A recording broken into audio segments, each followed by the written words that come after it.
It's not been, how about this? It's not been downgraded enough. I mean, are you kidding me? I agree.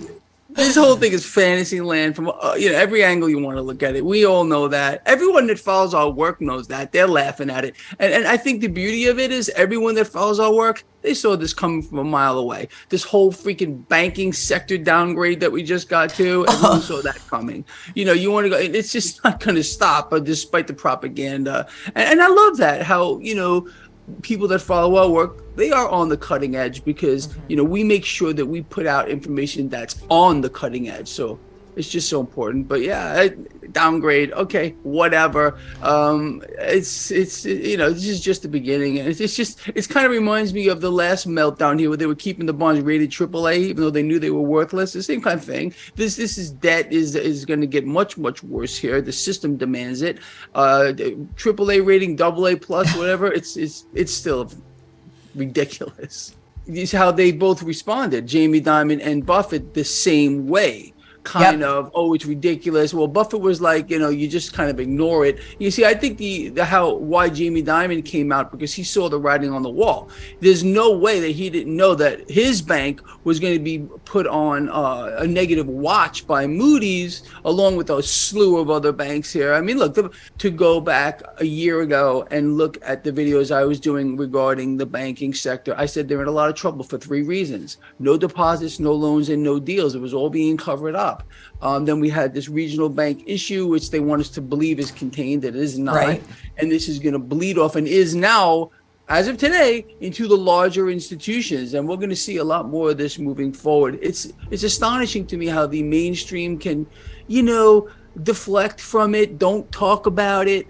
It's a mind control. It's a psyop. Thank God there are shows like this that people can get the truth. Yeah. And I think that our audience does appreciate that. Because look, they're going to find any other reason to blame. And that's what this all is, a blame game. Why things are the way they are. Everything's falling apart faster. And it's got nowhere to go but a lot worse. And I think we're all crystal clear on that. But again, you turn on CNBC, Fox Business, Bloomberg, and they're going to tell you a totally different story. Because, you see, they're the authority figures. You and me, we're just out here on YouTube. They're on the real big program over there, programs, and they're programming people's brains. And it's an unfortunate thing. It really is. That's what they got to do. It's all the same thing. It's a deception. It's a distraction. People are maxed out. What else did we find out just today? Not only are people burying themselves in debt more so than they ever have before, but now they're actually having no choice but to cut back on spending, which, look, the economy it's dead. It's been on life support for a very, very long time. It's being propped up on easy money, and people believe if they can keep the market propped up, people believe that the economy is strong.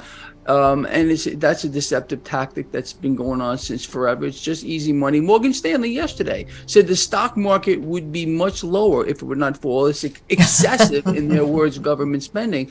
I mean, look, all this stuff that we've been covering for so long. It's all here. It's in our face, and I think people really need to start paying attention, because this is not going to get better. I don't know what people believe. They're hoping for some kind of saving grace. I'm sorry, it ain't happening. Just prepare, have the high ground all the time. Be ready for what's coming. I think they're going to throw another. I know for a fact that they're going to throw another crisis at us, and another crisis followed by another crisis, because that's how we function right now. I want people to be ready for that. Be ready for anything, because that's how we function these days. It's an unbelievable situation. But what can I tell you? I think you and I specifically have prepared our followers very well. I really think so. And again, going back, I think our followers understand that. We're going to see much more of this year. More reasons to pull cash into the now, expanding wars, perpetual wars, other reasons to continue to borrow. And all this, that's, people, they look and say, okay, we're sending X amount of billions over there and X amount of this is massively inflationary. And the Fed keeping rates low, even though we're getting these incremental raises to the federal funds rate, how do they manage to keep rates at a certain level? They got to get into the market and make it happen. They're not magical. We know for a fact that global debt is going to balloon from here. What do we hear? Every developed nation around the world, we're going to be spending more. There's no spending cuts. They can't be. Right. You see, people don't understand that I call it a direct, well, it's a collusion between central banks and the so-called leaders. And I believe sincerely that the world is run by central banks. Who controls the economy? It's central banks. Who controls the markets? It's central banks. Who controls the entire financial system? It's central banks. So they run the show, and they're going to make sure that they continue to inflate.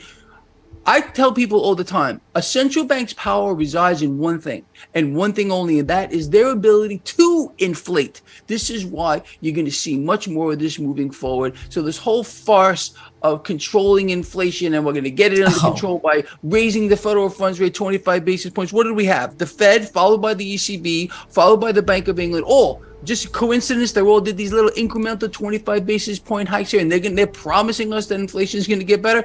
And I'll tell you the worst part of it, and I'm you know this already, is you got food inflation outpacing everything. Oh my God! You still got energy costs. We haven't seen anything yet. I've been telling people, and I would imagine you would agree, commodities is what people need to be. I've been using those three.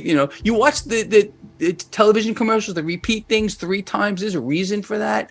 So I've been doing the same thing, because I believe sincerely this is where people need to be. As you know, I'm probably one of the biggest gold and silver, especially silver advocates on the planet. I think it's the most undervalued asset in the world. Absolutely. Looking at just the Dow Jones Industrial Average, gold ratio, then the gold silver ratio, because people always ask me, well, why do you come up with this, Greg? Why do you believe that? Well, just do your own homework here. It's history. Dow, gold ratio, gold, silver ratio. And then you can see what I'm talking about, because I believe, and I would love to hear your take on this. Let's bounce off each other real quick. Yeah, absolutely. I believe that we are going to see, and obviously this stock market is in in a place way beyond la land right now. PE ratios, forward guidance, it doesn't matter anymore. Right. Nothing matters anymore. It's a freak show. So, and we don't know. No one knows where the bottom is here. What we do know is that Dow 6,000 last meltdown is where the Fed started QE1, correct? Okay. So understanding that, where's the bottom? We don't know where the bottom is, but what I do believe is we're going to get a 1-to-1 with gold. Dow, gold, 1-to-1. Maybe, it depends how extreme it gets, but 1-to-1 is probably a best case scenario once the market comes down. So let's say we get a Dow 6,000, we're talking about 6,000 gold, and then a 15, maybe even a 10-to-1 with regard to ratio to silver. Again, what I try to tell people is when markets crash, or a particular, let's say, asset class decides to, bleed off, that cash doesn't fly away to money heaven. It just moves. It just moves through the markets. So we're going to see a movement of cash, I believe, into commodities in a massive way. And why commodities? Because they're real things. And not like digits on a screen. They're real.